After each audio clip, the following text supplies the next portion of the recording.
Welcome, and thank you so much for joining us here this evening. My name is Chris Schaefer. I'm the Senior Associate Dean for External Relations and International Programs here at Sloan. Been here about 5 years, best job ever. Delighted to see so many of you out with us this evening. So the Internet of Things is becoming an increasingly growing topic of conversation, both in the workplace and outside of it. Regardless of your field of work, or if your home or city are considered smart, the Internet of Things not only has the potential to impact how we live, but also how we work. You may be thinking, what exactly is the Internet of Things? I have to say that I thought that several months, maybe about a year ago, and then I started Googling because I wanted to learn more. And what are the implications that it's going to have on me and on society? We're excited to start this conversation tonight. Look forward to asking you to participate later on in the evening. I'm very pleased to start out by introducing our featured speaker, Sanjay Sarma.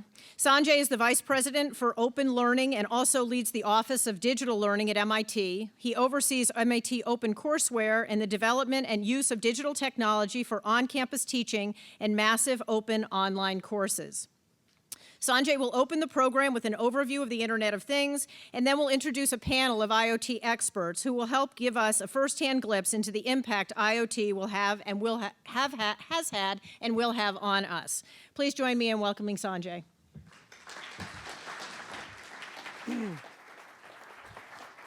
I've never walked up to give a talk with a glass of wine, but there's always a first time. I'm on home territory now, so. I'll give you a very quick history. You know, about 20 years ago at MIT, a few colleagues and I started this thing called the Auto ID Center. And at that time, we had this crazy idea of putting RFID tags on everything, inventory, assets, etc. At that time, RFID tags used to cost, I don't know, $10, $5. You know, your toll pass still costs $22, by the way. It's a Swiss. We'll fix that. We're getting there. And there were lots of standards. Each vendor had its own standard. There were IP wars and licensing. And each vendor had, various cities locked in. There was no interoperability.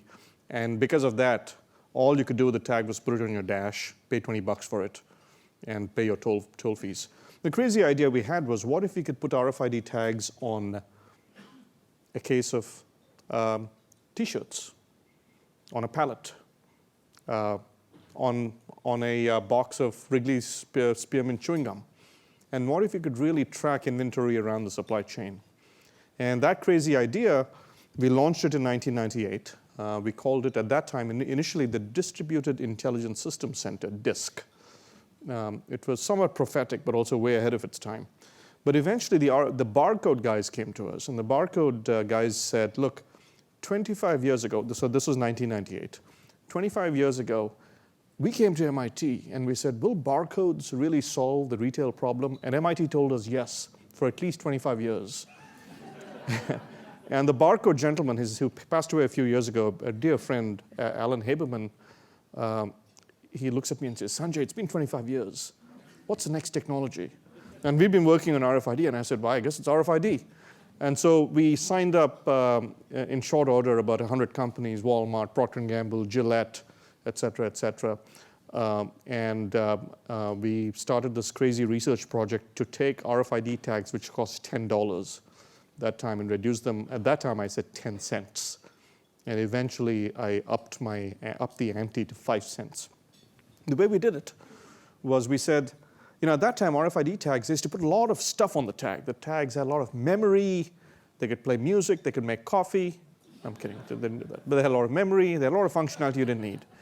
And in 1998, I would hold up my old Motorola brick phone and say, why are we putting all the data on the tag? Why don't we put the data, and I didn't know the word. I wish I'd coined the term cloud. It didn't exist. In the sky.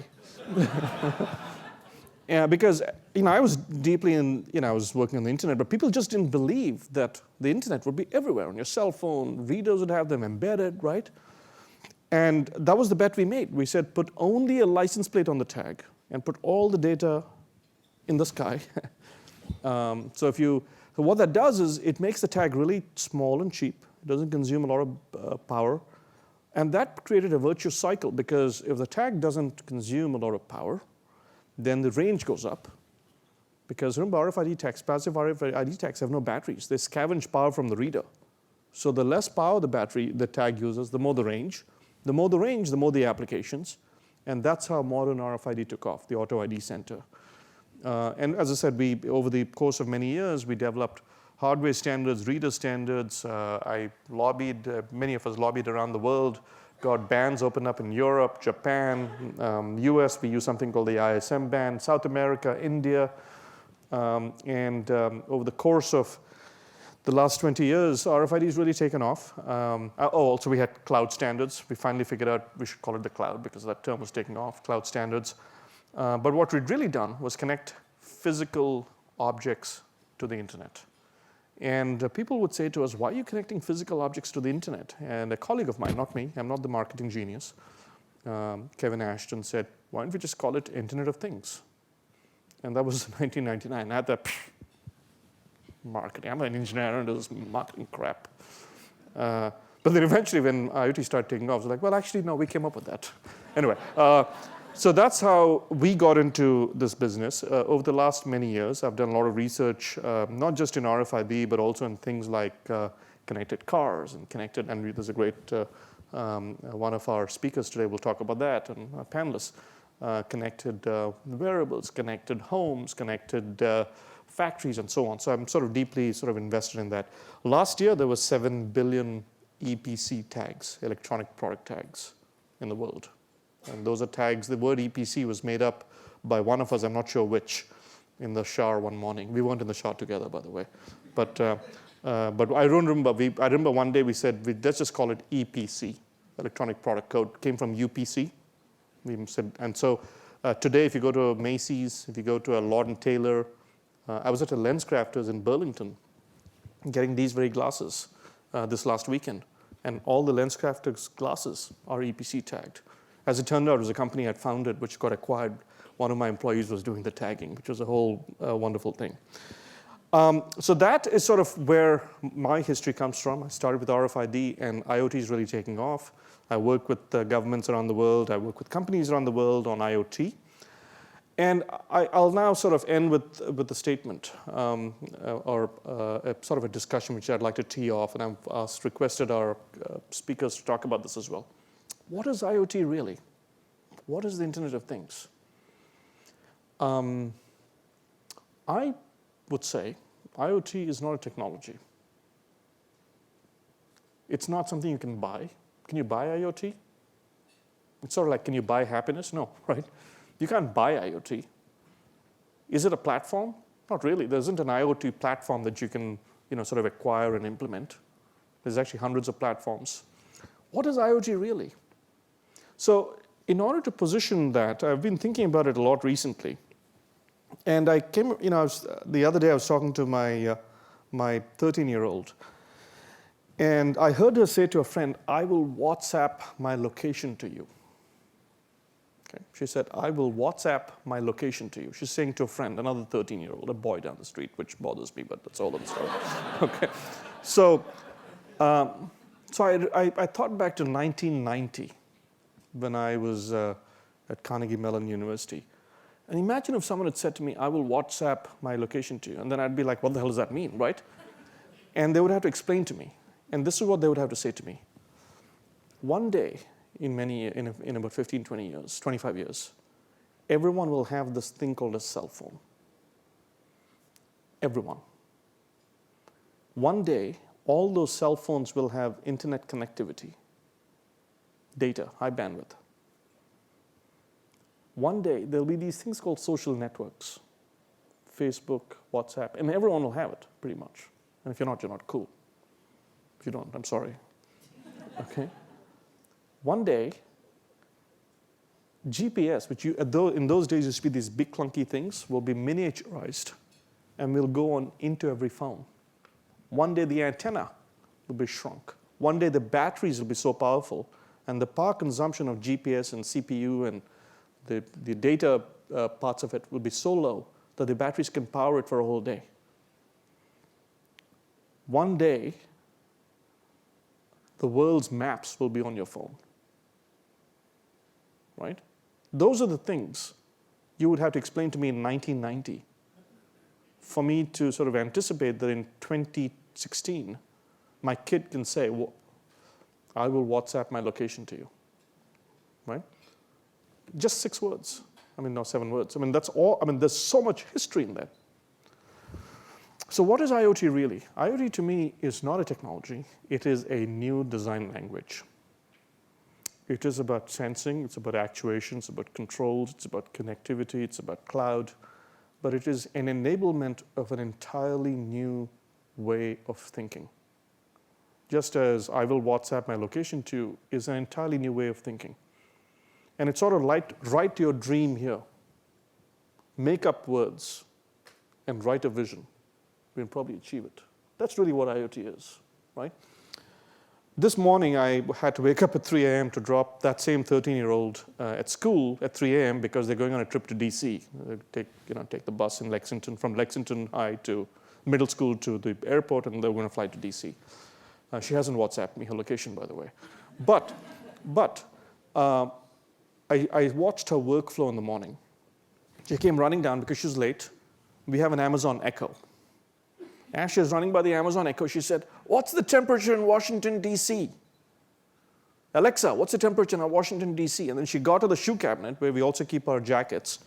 She was putting on her shoes, and Alexa says, "It'll be warm and sunny." And she grabs the right jacket, and she runs into the car. Her brain is wired differently. I wouldn't even think, of doing that, right? That is the vision, that is the world we will define with words that don't exist today. And our ability to invent visions and words will also define our ability to either participate in this future, shape the future, or stay out of it. So I'll stop with that, and with that I'll say thank you. Thank you for coming. And I'm going to introduce my colleagues who will speak about what their vision of the Internet of Things is. And we have 3 extraordinary colleagues, 2 who have very interesting startups that I've actually followed from a distance, and the third who's thinking about this all the time. So let me start by introducing Dip Patel. Dip is an MIT MBA. Dip got his MBA in 2014. He was telling me this extraordinary story of how he was at Lockheed, and he and his friends started this company called Ecovent. Dip, why don't you tell us about the company? Tell us about definition. Sit down, then I'll introduce the other speakers. Thank you very much.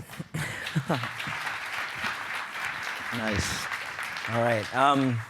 First of all, you have blown my mind twice tonight. Once, the design language. That was pretty sweet. And then 2, when he said the 1990s was 25 years ago. Like, literally, wow. Okay, so speaking of that, let's go back to 2008. Okay, and back in 08, I had a lot more hair, less weight on me. All right, so imagine a much more, suave Dip. And I was able to convince somebody to marry me. And she, unlike me, is not Indian. But unlike me, she wanted an Indian wedding, which, if any of you have been to those, they're extremely expensive, big, and ridiculous, right? So what do? Being the young engineer I am, I walk around my house that has empty rooms in it, right? And I put books over all the vents, the air vents on the rooms I'm not using, because why am I heating and cooling these rooms that are empty? Clearly, if I don't heat them, I'll save some money, and I'll be able to have this wedding. And at the same time, my mom, who also didn't believe I was about to get married, took a day off, which she'd never done before, and came to visit me. And she wanted to spend the night, okay? And she did. And the next morning, she was tired. And I've never seen my mom actually tired before. And I said, "What happened, Mom?" And she said, "I was freezing." And I realized I forgot to open her vent, right? And at the same time, me and one of the co-founders of Ecovent were actually developing a system at Lockheed Martin that would protect soldiers against mortars, right? And so my team was developing the radar system, and Nick's team, our CTO, was developing the mortar defense system. Now, this radar needed perfect temperature control across the front. Perfect. I mean, within millimeters, okay, of area, you needed exact temperature. And I said, how can we do this in a radar, but we can't do it in a house? Why can't this vent be motorized, right? Well, much like you learned, technology back in 08 was ridiculously bad, okay? It's almost a decade ago, by the way, in case you want to just a little bit more. And basically, I couldn't figure out for the life of me how to make an air vent that opened and closed on batteries that lasted longer than a year and didn't cost more than a couple $100s, right?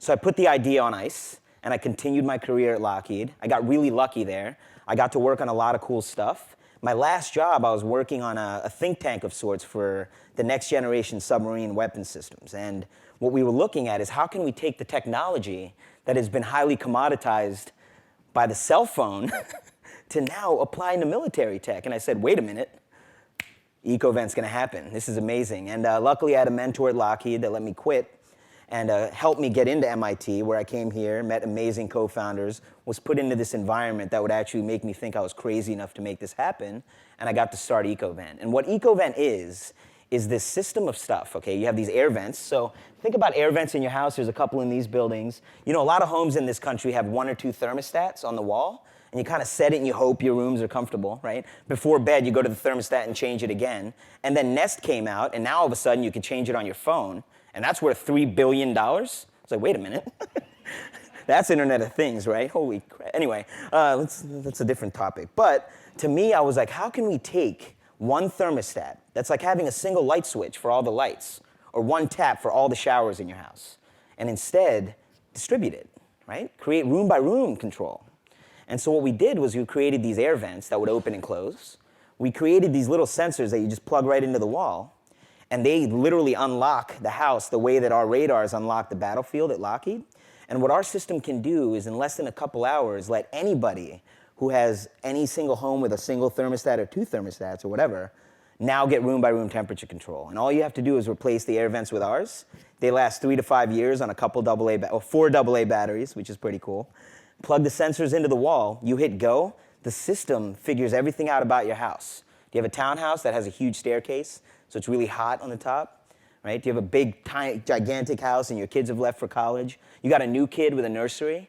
Doesn't matter. Do you have an open floor plan? You have an old colonial, right, or an old brownstone here? Doesn't matter. It's all just physics, right? It's just math. And what's happened is because of the cell phone, these sensors have become so accurate, so cheap, so power sensitive, and so easy to integrate that all of a sudden a system like mine is practical, right? And what we've done over the last couple of years is built this system. And so now you just buy the vents, you buy the sensors, you put it in a couple hours, and boom, you have room by room control. And not only can you make every room the temperature you want, but this system also tells you if your home is in trouble. Blocked ducts, leaking ducts, bad insulation, right? We've actually detected mold, right? And so these are problems that we've been living with as homeowners forever that we're about to completely get rid of entirely because of the Internet of Things, right? Entirely because of this technology. And so, you know, Sanjay asked me, what is the Internet of Things to me? And to me, I hate the word things. To me, that just means crap. Like, I saw a connected toothbrush. It's like, I don't need the world knowing how bad I am at brushing my teeth. Like, I'm good, you know what I mean? Check it out, right? Yeah. Anyway, no, but what I realized was if you can create actual value by connecting something to the internet, by being able to move it automatically, right, then you've got something magical, right? And so if you look at your life, think about something that you deal with on a constant basis that just sucks. And then can you connect something to the internet to make that part of your life suck less? And then do enough people have that problem? And if enough people have that problem, and you can do this one thing that makes your life just a little bit better by connecting to the internet, all of a sudden you have true value creation, and now it's not a thing anymore, right? That's what Alexa does. Alexa, tell me the news, and in the morning it tells you how awesome the Philadelphia Eagles are. She knows I have a weak will and wants to make me feel good. So anyway, that's what Internet of Things is to me. It's creating value by being able to connect something that no longer could have been connected to actually make something in my life more awesome. Okay? Thank you guys very much. So Dip talked about value, and I think that's the thing. The thing is, how do you extract value from this highly unsustainable system, the world we live in? And how do you get upside out of it? By connecting things, by taking advantage of technology and sensors. So our next speaker is Jeff Baer, and Jeff is a MIT alum. He got his MBA in 2006, and apparently he took a class from me in 2005, but did well despite. And Jeff has this really exciting technology. It's the Internet of trucking. The world goes, we today ate something, drank something, wore something that came in a truck. And Jeff is going to tell us about his world and what he's doing there. Jeff. Thank you, sir. Hi, again, my name is Jeff Bear. I'm the founder of LinkDrive, and I'm going to try to do this chronologically to stay on tack a little bit. I love things. I'm a mechanical engineer, and I can understand things. The internet was a little bit black art to me until I came here. And trucks move things, and trucks are things. And to me, a motor vehicle that's been built in the last 30 years is really its own little Internet of Things, because it's a network of sensors and actuators and switches and human beings. Which, you know, to get to that point, to me, the Internet of Things is interesting because of the way human beings interact with those things. And when I was an engine calibrator at Ford Motor Company around 2000, it took a lot of thousands of dollars worth of hardware and software to take a little bit of data off of that vehicle network back to Dearborn, to the supercomputer, to fit regressions and think, how do we calibrate air, fuel, spark with all of these networks of sensors and switches? And you know, if you added $8,500 onto the price of an F-150, it probably wouldn't be the best-selling truck in the world. And I, after MIT, was at a barbecue with a classmate, and he showed me how he had connected his late model Beamer, because he was a consultant or a banker and not an entrepreneur. He's streaming data to his iPhone, and there I was with my BlackBerry. And he Amazon one-clicked me a little Bluetooth adapter and said, all this can be yours if you get an iPhone. So at that time, I was also running commercial vehicle sales at A123 Systems, selling very highly valuable, designed at MIT, made in America batteries, and worked on a project with FedEx and with Navistar. And when I realized the batteries were in question, which ended up they were fine, we had to ship via FedEx at our cost 10 $55,000 batteries from the West Coast back to Michigan just to get the data off of them. I thought that's not very efficient. And the combination of that and the experience I had in Somerville at this barbecue with the iPhone, I thought, wow, all of this data that used to be so hard to get is now actually very easy to get. And there's probably a lot of value to be had. So immediately I went to fuel economy, right? I was selling, you know, 4- and 5-figure batteries, you know, to trucking companies and OEMs on a 3- or 4-year payback and 5- to 7-year life cycle. And it was almost like asking a customer to pay for all the fuel they were going to save on day one with that model. And you know, the financing models weren't really that effective at that point. And I thought, basically, the program with Navistar, the trucks had to be able to go 100 miles. And a lot of the drivers couldn't go 100 miles on what the specs said they would need from an energy perspective. And we had to FedEx the batteries from California to Michigan to figure that out. Put it all together, and I thought, well, 30% of whatever your MPG is has nothing to do with the driver or the battery or the system. It's only the driver's right foot. Daimler, Cummins, the ATA all agree. And now I can get that data and do something with it. I don't need to go back to Ford and become an engine calibrator again. We could do this aftermarket. And that's where the idea for LinkDrive and Pedal Coach was born. But as I said in the beginning, to me, it's mostly interesting because the trucking industry certainly doesn't really want a lot more data. Some people might say they will, and some of the big companies know a lot about data, but they need applications that change human behavior. And we've been compared or called, you know, the Fitbit for fuel economy for truck drivers, and you know, that's just where we're getting started. You know, to me, a human being is an actuator. And you know, the data comes from a sensor, and now all of that flows very, very easily, right? So the world is definitely our oyster. This trucking industry is woefully behind in so many ways, and it's a little bit of an orphan industry compared to the consumer market that's driven down the cost of everything else, but the value propositions are so high. It is a game of inches, and time and latency are very important. So the liberation of that data back to the central locations is cool, but what's way cooler to me is to actually put in front of the driver a feedback loop to help them do the best they can with what they have to work with and run that calculus locally there. To me, you know, to me, that's what the Internet of Things is. It's not about more sensors and more data. It's about changing human behavior with the solutions that are built on that. So ask me anything. I'd be happy to talk trucks. And it's really, really energized to be back at MIT because there are a lot of actuators here.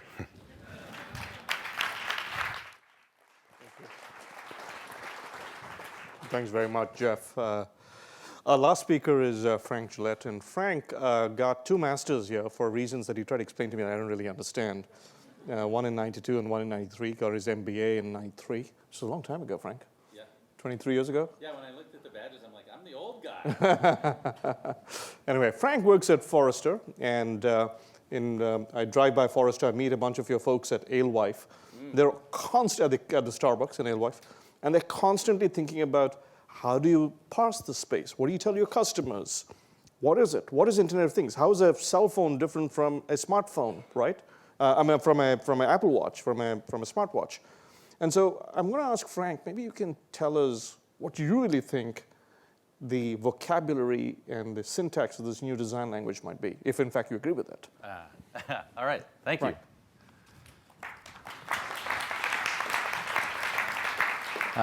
It is great to be back here at MIT. I've been in this space actually for another panel last year on connected products, but also for a lot of cool events here.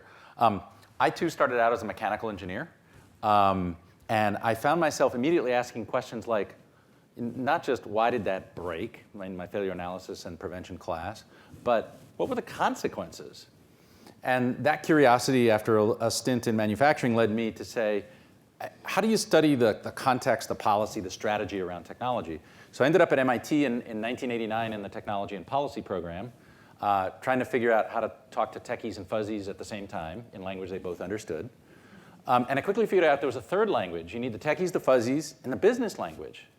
So that's why across the street from TPP to Sloan, I said, I need both of these degrees. I need extra graduate student loans, in order to really be able to participate in the conversation. And I was still, though, a little confuzzled. Like, what do you do now that you can talk to the techies and the fuzzies and the business people? So I tried business process reengineering, and I discovered the fun part was figuring out how to help people run the business better, how to take, say, ideas from manufacturing and apply them to paperwork. But it was not fun actually making them change their behavior. So I discovered this really interesting world of market research, where you try to figure out what's going on and explain it to people. And I discovered this really interesting corner of the market research business that is the tech industry analyst business. And so you may have heard of Forrester Research or Gartner or IDC or many of the other smaller firms in this space. But it's about a few billion-dollar sector. And it's people like me whose job it is to study the tech industry and write research reports and do consulting with clients who are making high-stakes decisions about what's going to happen. And I also discovered, you've heard of public relations, right? And you've probably heard of investor relations, these special handlers who handle this special category of people. Well, I soon discovered that there's analyst relations in technology companies, and their entire job is to try and make me think the way they want me to think. And my job is to resist. Anyway, so I am an industry analyst. We write research reports for our clients. We do consulting for those who are too busy to read the report or who want to have a deeper conversation after actually reading the report. We get both kinds. At Forrester, we specialize in helping the IT organization understand where technology is going and how it's going to change the way they plan for the company. And then we work with the marketing organization, so CIOs and CMOs, to help them understand how their customers' behavior and the technology they can use in their companies are going to change the way they run the company, the way they market, the way they sell, the strategy. I sit in the role at Forrester of the Chief Information Officer, or the CIO. So I take this broad view, and I've been focused on the Internet of Things for the last 2.5 years. And in that job, I have found an enormous amount of sort of complexity and diversity in IoT. And I completely agree with the idea it's not a technology and you can't buy it. And the way I like to think about it and try to explain it in simple language is, the Internet of Things is the idea of connecting the physical world with the digital world, where digital meaning software and things. So we've arrived now with, well, we have mobile devices, the smartphones and tablets and PCs. We have these great general purpose computing devices for people.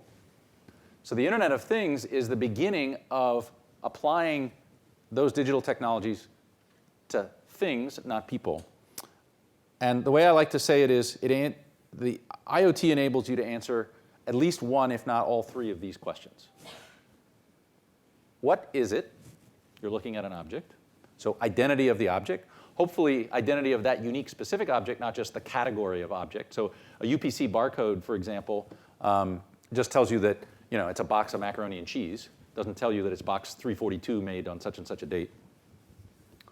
The second question is, what's happening? That is, sensor information about the real world, where something is, like your daughter. Although that's coming from a cell phone, so that's not yet Internet of Things until the sensor's outside the phone, in my book. I put a tile in her back. Then you're OK. So a tile, for those of you who don't know it, is a tiny Bluetooth device that can transmit about 30 feet, maybe a little more on a good day, with a tiny coin cell battery that'll last about 5 years. And if you're a tile owner, you put the tile app on your phone. Now, most of the gadgets like this out there only talk to the phone of the owner.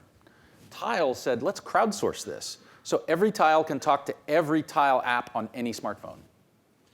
So your tile is constantly saying, is there a tile app out there? I'm here.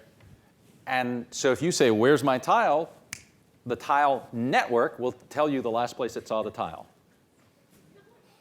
So that's, if his daughter turns off Find My Friends on her iPhone, he's still got a fighting chance.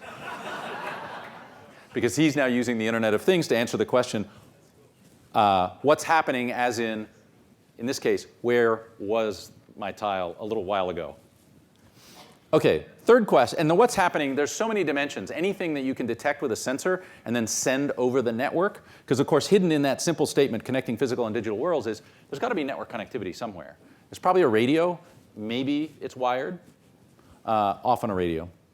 All right, so what is it? What's happening? And the last question that the Internet of Things helps answer is, what action can I take? Now, we talked about humans as actuators. So if you have information, you can always give the information to a human, and they can take action in the real world, the physical world. But then you also get actuators, simple things like a light switch. Or I have a sensor in my house that listens for my dumb smoke detectors that are not yet the fancy Nest smoke detectors. And if it detects sound, it calls me. Now, it doesn't actually allow me a return path other than calling a human. But there's a different cool Massachusetts startup called Water Hero.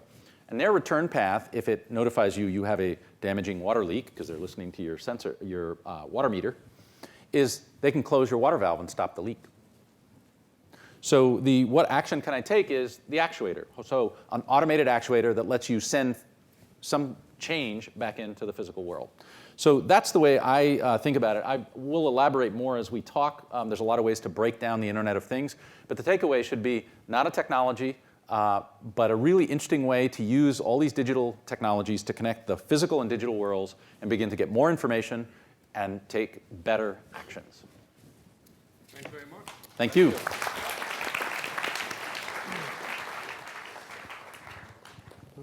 Thanks very much, Frank. So we've heard three very different perspectives. We've heard a very sort of consumer app from Dip. We've heard of a more B2B sort of app from Jeff. And then Frank described this framework. It's sort of funny, I mean, and I think this is going to happen in this technology. When we did RFID all those years ago, I saw Tom Pounds somewhere. Where's Tom? There's Tom. He was one of the founders of a company that eventually became Alien, which is one of the pioneers in RFID. A lot of the creativity is coming from small companies, innovators, risk takers, the rebellious ones. So I guess Jeff Immelt might be mad at you for saying that, wouldn't he? I don't care. Well, I mean, the fact of the matter is, I think that GE is trying to figure this space out, and they made a big sort of a PR move on this, which is great, and they're doing some interesting stuff. So let me start by saying, where are we in this space in terms of standards and governments and collaboration, or should we just let it go crazy and just have stuff figure itself out, right? Maybe we'll start with you, Dip. I mean, do you even care? Yeah, I care a lot. I think that we're in a space of noise. There's a lot of chatter, right? And you can't find the signal, right? And so they're looking for innovative companies to filter that noise and create value. And it scares me because people will get fatigued. Drivers when you have a clear value prop in a B2B, you have a little more leeway there. But when you're doing consumer electronics, you burn consumers too much with this. They can get tired of it. They can just say, I don't know what it is, I'm tired of it, and wait for things like Alexa, very specific, use cases to kind of find their way out. And with us, we tried to say, let's just fix buildings, right? And it started by making you more comfortable. And so the value was always first. And so hopefully we can be that signal to people that are surrounded by a lot of noise, right? And I think that's what companies are going to have to do if they want to go after consumers, is find a way to create real tangible value that stands out from just being able to connect something, because we can connect literally anything in a weekend at this point, with the stuff that's out there. And so there's got to be discipline by the companies as well as the consumers, right? Well, so in my house, I have Insteon. I'm a nerd. Oh yeah, you are. I am. If you found smarthome.com, you I have early. an Insteon system that we implemented. I have a Schlage lock connected to my Apple TV. I have Amazon Alexa, and I have a Nest and a whole bunch of Nest ecosystem things. Are you going to sort of buy into one of the ecosystems? Yeah, Do you need to? So that's the ecosystem rather than the standards question. Yeah. Right. It's either standard or it's an ecosystem, right? It's one of the two. To me, the ecosystem's there. It's the internet.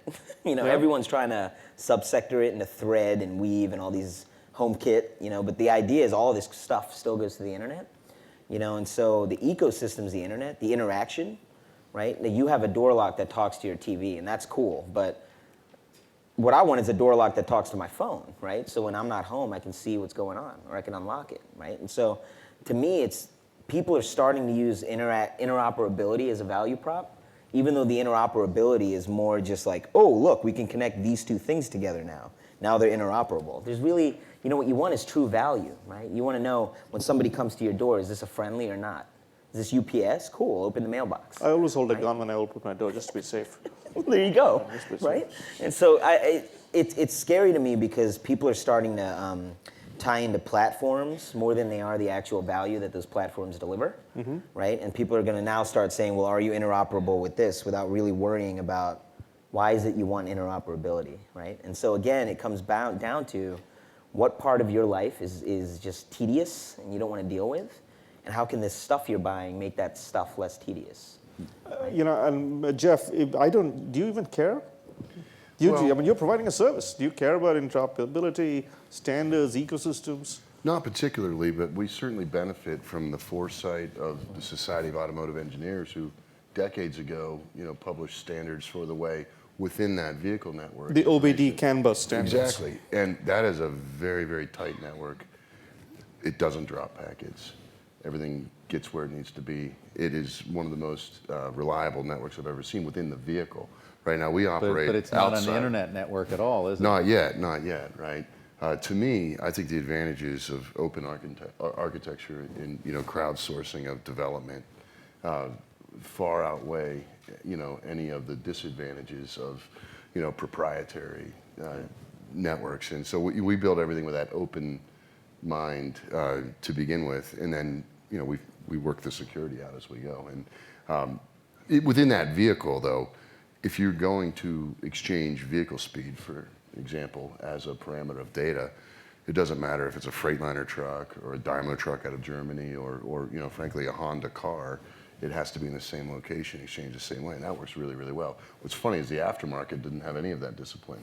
So you have these embedded proprietary systems that cost $1,800, and they have a barely faster than a Pentium processor from 20 years ago that do 7 or 8 or 9 things for very large fleets very well, but doesn't really have a value proposition. Well, cannot say how much fuel it saved. Cannot say how many more miles it contributed to, right? And again, with trucking, timing is so important. So having a little bit of data too late doesn't really help those humans make better decisions. So to the extent that the standard within the vehicle allows us to plug into anything built since 1995. I mean, cars are the same way, right? I don't really care about the standards outside of that, because we live in an open world where we're creating our own standard, and as we get critical mass, maybe we will be the standard. Frank, you were saying something. Sanjay, what that illustrates is because this is not a technology, and I argue it's also not a vertical application, that what you see is it's really a bottoms-up and a use case phenomena. So a company doesn't decide to do IoT, right? You decide to build it into your product, and you begin to sort of work out the ramifications. You decide to take advantage of the assets you have that are connected and start figuring out, how do I get the data out of them?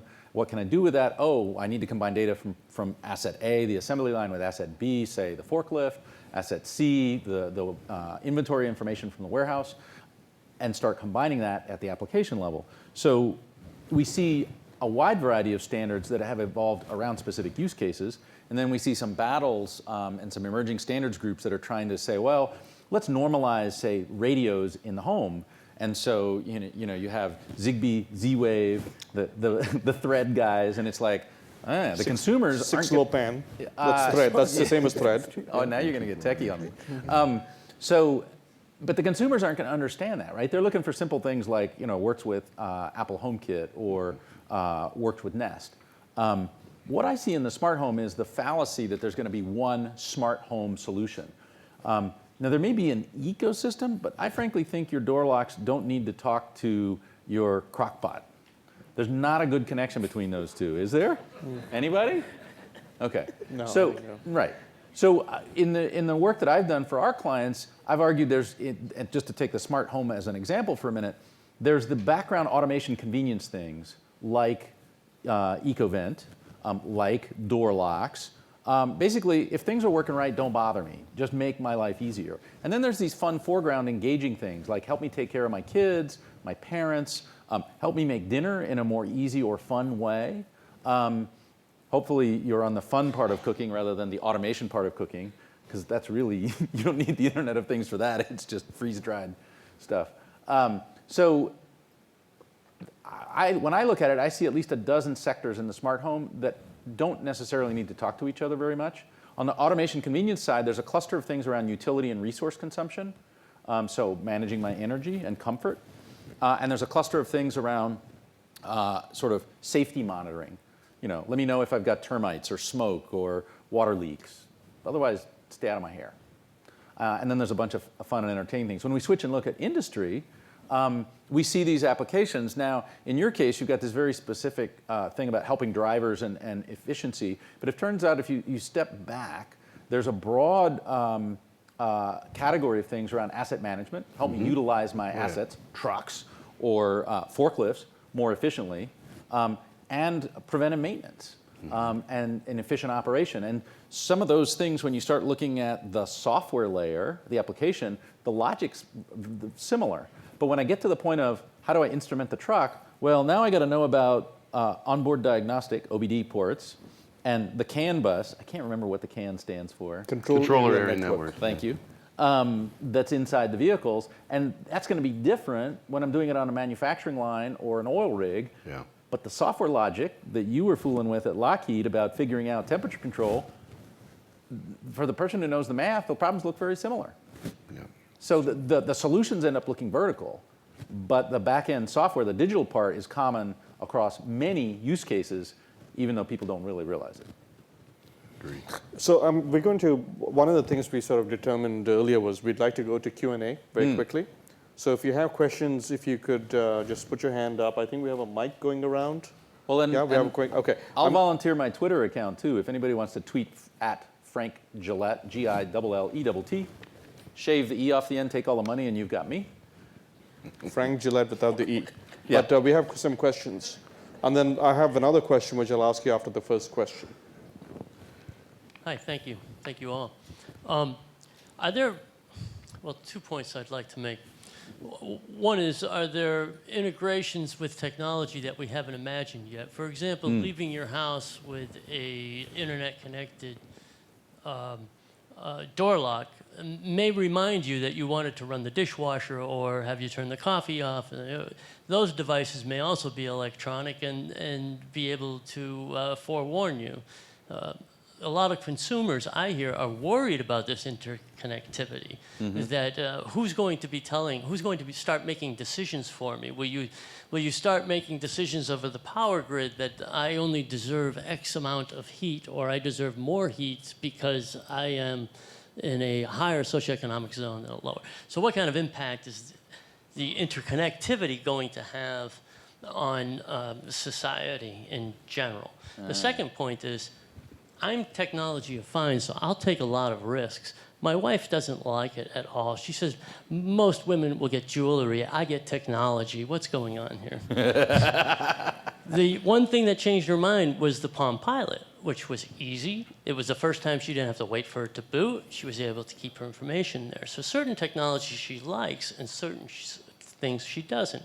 With her Prius, she doesn't really care about the 50 kilowatts. She cares about the little cars that get stacked up. So you have such a broad array of consumers with different concerns and different needs. How will these be integrated? Okay, How long will it take them? So there are two questions there. One really has to do with, it's not security, but it's sort of, Privacy? privacy, security, and sort of losing control. Right. And the other is the diversity of users. So how do you deal with that, Dip? Yeah, it's a good question. So I've been preaching privacy for a long time. And security, we got to touch on as well. Yeah. And the problem is, if you look at connected devices right now, right, one of the easiest way to hack is called brute force, right? You literally just try every password you can do, and if you try the right password, you get through, right? And the easiest way to counter brute force is limit the amount of passwords you can try before you lock down, right? You guys have all done that, I'm hoping, or your passwords probably aren't Or secure your enough. toddler has nuked your phone Yeah, because exactly. they punched And the so, phone number in did you 10 know times. there's studies done that this was a year ago at a Log Me In conference, but somebody had said 70% of connected cameras, right, out there don't have brute force protection, right? And there's literally a search engine I can send you guys, and you can see you can search for unsecured webcams, right? And so here's the problem. People haven't yet been burned in the house, okay? The photos haven't leaked yet, from your phone in the house yet. And the problem is, this data, right? Every single gigantic company is vying to get into your house. This is why Chromecast is $30, right? That thing costs a lot more than that to make. There's no margin on that product, right? That's why Apple's selling a product for like $100, Apple TV. When's that last happen? The only thing I've ever seen for less than $100 from Apple was a pen or a power supply, right? But here they are selling an actual value-add device for $100. Why? Because the home is untouched. It's private, right? And so now you got to look at this as consumers. You have to be vigilant, right? Who are you getting in bed with, right? This convenience you're buying, like Facebook, it comes at a cost, but this is your house, right? And then you want to think about what's actually happening with this data. And so from the very beginning, security and privacy. Frank knows this better than anybody. I've been preaching security since we met a couple years ago, and it is baked in from the ground floor on our product, right? If our internet goes down, our product still works. You guys all saw what Nest did with Revolve, I hope. Nest bought a company, and then a year later, bricked every device that company made, right? And they could do that. And so as things get connected, John Deere tractors, they claimed you were licensing the software from them. You never actually owned their tractors. This happened a couple years ago, right? Most people don't know about it. Well, you own the metal of the tractor. You own the metal, but not the software that runs it. But then there was the argument about who owned the data.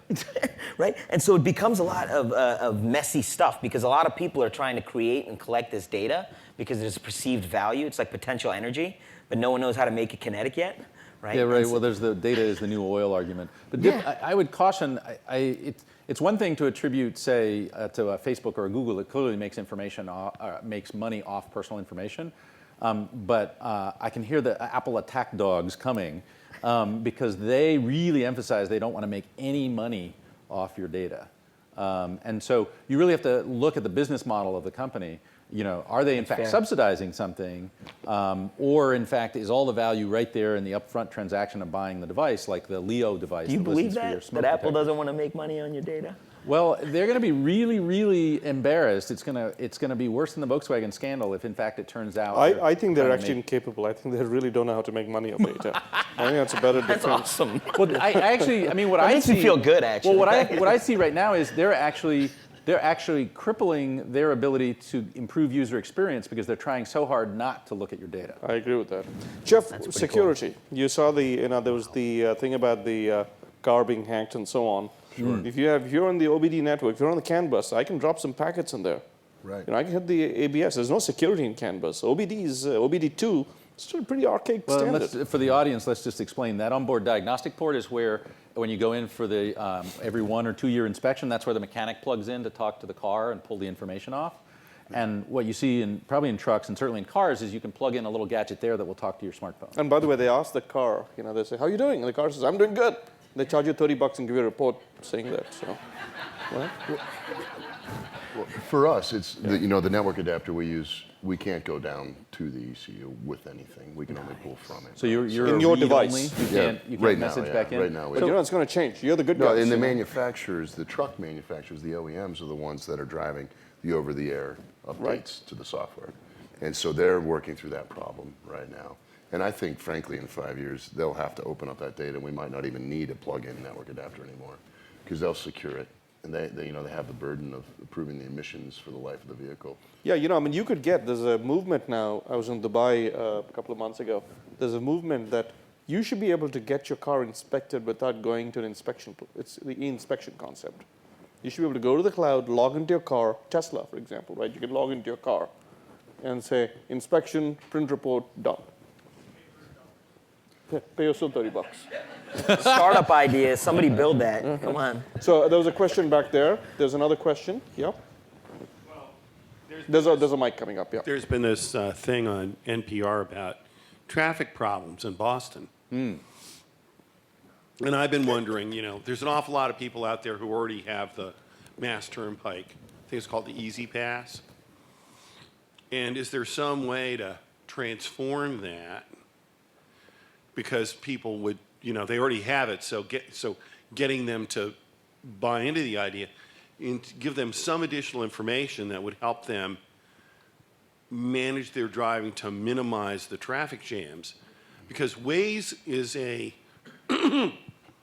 ex post application. It tells you what has happened. Whereas I think that what we want to do is have a predictive, prescriptive approach, which is probably what this guy's truck stuff does in effect after looking at the driver's behavior. Yes. The other thing that I was going to say is that I have a fast car, and I bought a new radar detector. And my radar detector is connected to a satellite, and it will learn where all the speed traps are. That's awesome. Internet of Things. In terms of traffic, by the way, cool. I think the statistics are 20 to 30% of all traffic in peak time is from people looking for parking In urban, yeah, in in urban the areas. urban environment. And so there's a lot of interest in smart parking right now. And Boston has, you can pay parking, but there's a lot of interest in smart parking lots. Some of these companies have insane valuations, smart parking lots. So that's one sort of broad concept. The other thing I'd say about traffic is that a lot of interest also in data sharing between cars to see where the traffic is. That's sort of what Waze does. but- Vehicle-to-vehicle communications. so that's DSRC, direct short-range communications, which has security problems, which I can bore you about afterwards. But that's another thing. If vehicles can communicate with each other, they just haven't figured it out. Jeff, are you working in traffic? Oh yeah, we have tons of data. Some that we generate. We have access over HTTP to anything we want. And again, along the theme of data used to be kind of hard to get. Now it's relatively easy to get. The most important thing is the use cases. Parking, by the way, is very, very important for truck drivers as well. So we're still figuring out what those applications are. Back to the first question and the wife that's not a technically minded person, I think that any interaction with the Internet of Things should allow a human being to do more with less, quite simply, is the first thing. And, we might, all four of us up here, have very different levels of technical savviness or interest or hunger for data.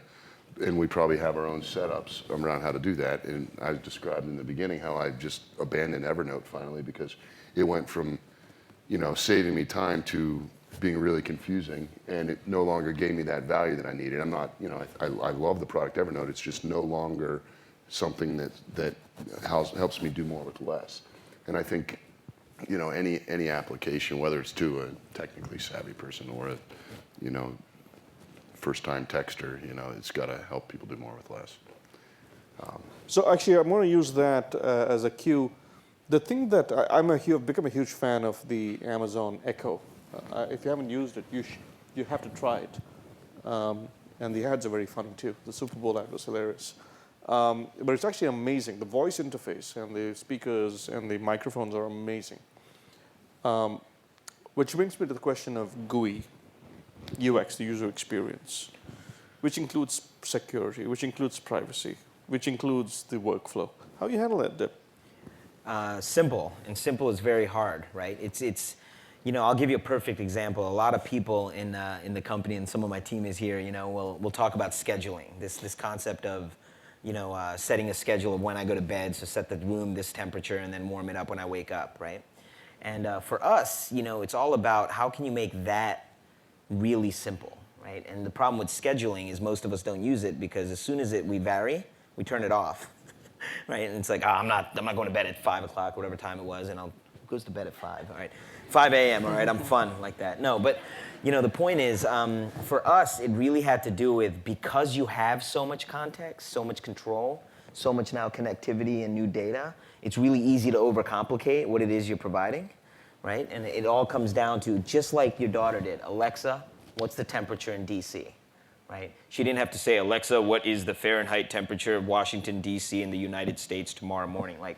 It was just like, what's the temp? That's what I care about, right? And so as we start looking at UX, we need to get away from GUI because more and more, not people graphical. Yeah, we need graphical user interface. That's what a GUI is. The idea of having to look at something to do something, right? GUI. Yep. And what it needs to become is just like your daughter has grown up in, right? Which is just, I expect this thing when I speak to it to be correct. So Whereas it's we sort of an build ambient, all-knowing, omnipresent.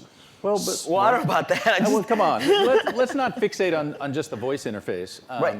Because voice is just one of the modes. David Rose. Enchanted objects. Yeah, exactly. His nightmare is black glass slabs. He's like, don't put a screen on everything. And so he would like the voice idea, but he also, the pill bottle and the umbrella that would glow to remind you to take them, take your pill. Today it's going to rain, so take your umbrella. I mean, but wouldn't that be cool if your umbrella just glowed and you would know, oh, okay, I need it today. It existed in David Rose's presentations, but I haven't been able to buy it yet. It's the source data that sucks. Nobody knows if it's going to rain. Well, the Dark Sky app's pretty good. It helps me find the 20-minute window to bicycle across Cambridge from work to home and be between Dark the storm Sky? cloud. Yeah, Dark Sky app, $4. Check that out. And I'm not an investor. I have to pay for an app? What is this? It generates a lot of value. And they're not mining your information. You got to check their business model. If it's free, you are the product. Indeed. Anyway, the interfaces are all over the place, right? We haven't gone to the crazy place of wearable glasses that pop up information and overlay it on the real world and all this stuff. But there's a bunch of different ways that the information will come at you. Hugh Herr, who actually works in the Media Lab, is an extraordinary man. He works in prosthetics. He lost his legs when he was a young man. I've heard him say, why would you use your legs when you can have prosthetics? In other words, the prosthetics are so advanced, right, that, it's extraordinary, what he's achieved. After the Boston Marathon bombing, so he, in Fox, they had this dance where one of the survivors had prosthetics on. Is this technology going to get so good that it's going to replace, we don't have to answer it now, but, is this going to be so good that, maybe you see the world through a camera instead of through your own eyes, right? I wonder if we're getting there. There's a question here. Frank, your chair is about 1 centimeter on the left rear, about ready to go over. Thank you. That's prioritization right there. The next one is, what are your thoughts about how you would implement security without overly taxing the users? So I have a very specific answer for that. I believe that the problem we have today in the Internet of Things is we're making stuff up as we go. Yep. And number one. And number two, for example, that light bulb need not talk to the motion sensor there directly because you don't need real time, right? If you connect that light bulb to that motion sensor, the motion sensor to the switch, and the switch to the heater, you create n choose 2 connections, and you're going to screw up one of them, and you have a security hole. In other words, too large an attack surface because everything's Exactly. addressable. So my view is what you want to do is take that light and replicate it virtually. It could be in the cloud, could be local for performance reasons. So the security is from the physical world to an avatar. As the avatars that talk to each other. Digital twin idea, The digital twin idea. Digital shadow. Digital shadow, we call it cloud things. So I'm curious, have either one of you all been implementing your product with that kind of technology? With sort of a digital representation where the software addresses the representation and then you control the transfer from the digital representation to the physical world.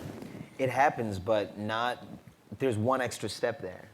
We have the hub, which is the sentinel for the house, right? So all the data is held in this hub. Which, by the way, is completely fine. Right. You bounce through it. Exactly. It's Yeah. like a router, right? Yeah, It's totally, a gateway. yeah. And so, but this idea of creating the engineering team at EcoVent's about to shake their head at me, but to me, I think that's brilliant, right? You create a shadow hub. I am brilliant, by the way. I know this. I told you twice. And those lights Twice. are brilliant. This is 3, man.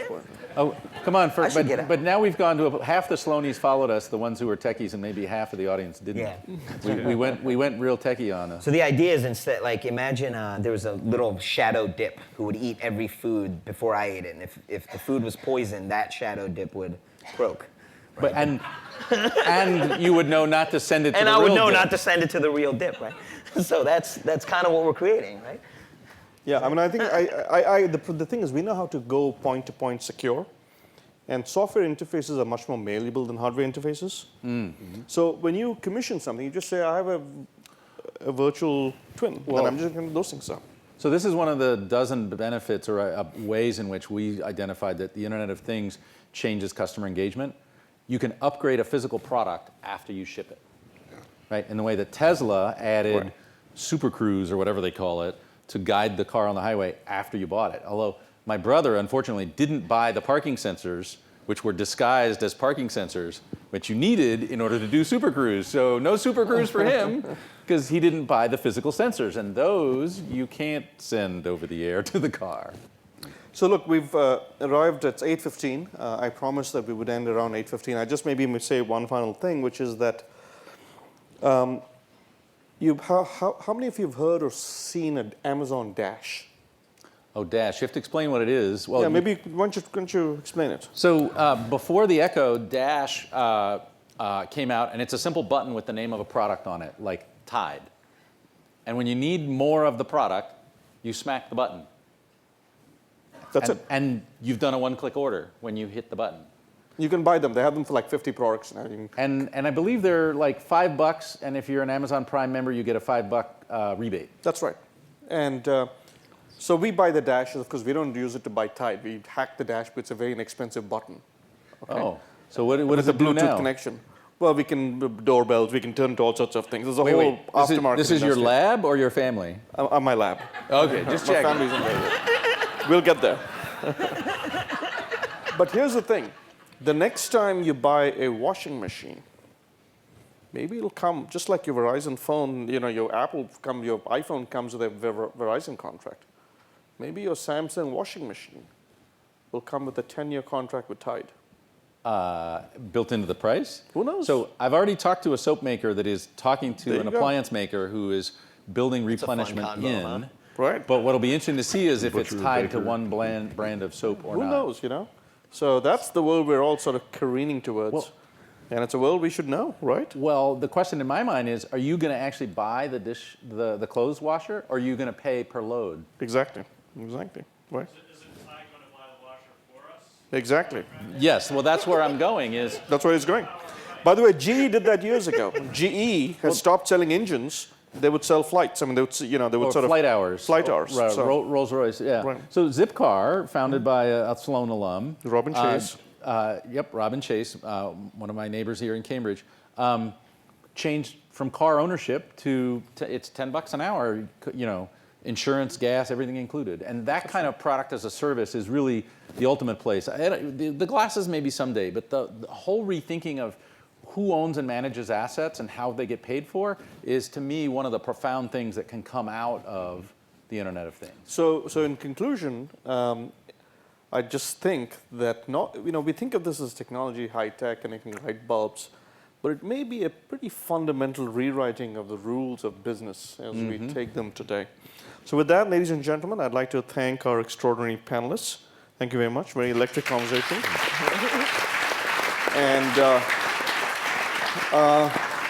we will now take our wine glasses and step out, and we're at your service. Thank you all for coming, and really thanks for great questions and great discussion. Thank you.